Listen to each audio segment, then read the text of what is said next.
बिस्मिल्लाहिर्रहमानिर्रहीम।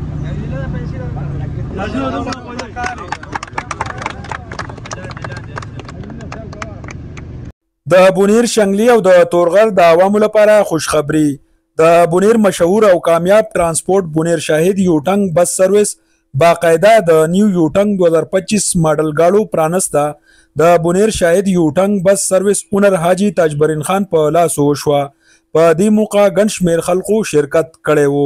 یاد دی وی چې بونیر شاهد یوټنګ بس سرویس د بونیر نه کراچۍ او د کراچۍ نه بونیر ته خپل سرویس ورکوي. د اونر حاجی تاجبرین خان ویناوه چې بونیر شاهد یوټنګ بس سرویس کې به تاسو ته هر قسم سہولیت ملاویږي. د بوکینګ او د شکایت لپاره 24 غنټې رابطه کولای شئ. موږ ټیم راکو دا ور دا موږ چې نوې سرویس هم جوړ دی خو غاډم دا یو واغز بلو مالو نه وي دا د خلکو سہولت لپاره او ټول عمر مې د خلکو خدمت کړی دی. دا اورېدو هر یو شي خدمت مې ولا کړی. کوئی سړی غوټه راوړي که یو سړی دغسې را سره ځي څه خدمت یې هغه چې نه په لارې زه کوم او ډېر وخت نه دا روزګار کوم. دغه مې روزګار دی، نور مې هغه نشته.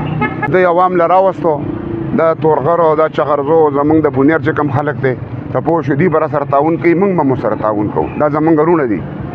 دا اورېدو او باقي چې نو دغه روزګار دی زما د بچپن نه ګیره په کسبي نه کړه چاته صحیح زما په ټیکټ باندې نمبر دی، په کارت کې میم نمبر دی، په ګاډي نمبر دی، په بورډ نمبر دی. ماته دی وینا کوي زه بچی نه مساله کوم. بسم الله الرحمن الرحیم. زمانم سید الله دی، زه خپل شهید رور یم. اړه چې په نوم باندې را حاجی صاحب زوی یم. مونږ ځان نوی خلکو نوی دا نو ګاډي ریمانډ وکاو چې مونږ له نوی ګاډي راولې. مونږ نوی ګاډي دا راوستې دي خلکو د سہولت لپاره، عوام د سہولت لپاره. د سواړې نه چې 10 بجې ټیم دی، کراچۍ نه چې راوځي سهار مالې 8 بجې ټیم دی. چاته څه قسمه تکلیف وي یا څه قسمه مشکلات دي موږ سره خپل رابطه کولی شي. اډې نمبر هم شته دی، والي صاحب نمبر مې هم شته دی، هر څه سره دی. موږ هر ګاډي کې زموږ ورور مې ورسره وي، والي صاحب مې ورسره وي، ای ورسره دی. یو دې ګاډي سره مې بل ګاډي سره مې ټوټل سره وي. تاسو د محفل تراله او باران دا اجي سه د موږ د خپل کاروباري دي او د انباري سړی دی او دا څول خدای په ګورم کړو او دا څه د ترانسپورت کې موږ هم په خپل یو خو د فلټ لارې ساتم او د اوس په زوم د درازه مرکته چې ما ډیر ځات وخت ولکا او ډیر انتهایی لکه مطلب د دې دا اړه دا څه دا ټول انباري څه شي نو موږ زناستم چې راشي ادي سمبال کړي وره. خدا خبره چې لکه مطلب دا څه دا ټول خلک غریبانان مزدوري لالته دي او لکه دا کراچۍ زم د چغردو خلکو د بونیر خدا کراچۍ زم خوراک دی.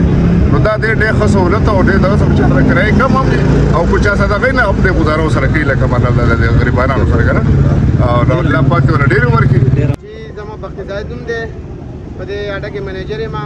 جبو بنگړې سره می تعلق دی. ریال ډیله یا لګرام سرکل شیراله بدرګه جبو بنگړې دا زما علاقه ده. دا کنه تقریبا 2 کال شو په دې اډه کې په دې کې منیجری کوم.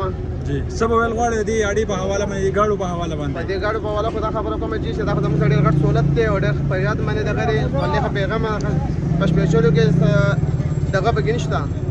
الحمدلله کراچۍ ته روان یو. دا نوې ګاډی دی مرګري اغستې دی. الحمدلله جواب د خیر ګاډي لپاره او موږ هم انشاءالله په دې کې دا پیل نمبر دی چې روان یو کراچۍ. الله پاک دې د خاطر وکړي د عوام د خدمت لپاره اغستې دی او د هر څه په دې 100 ساتي.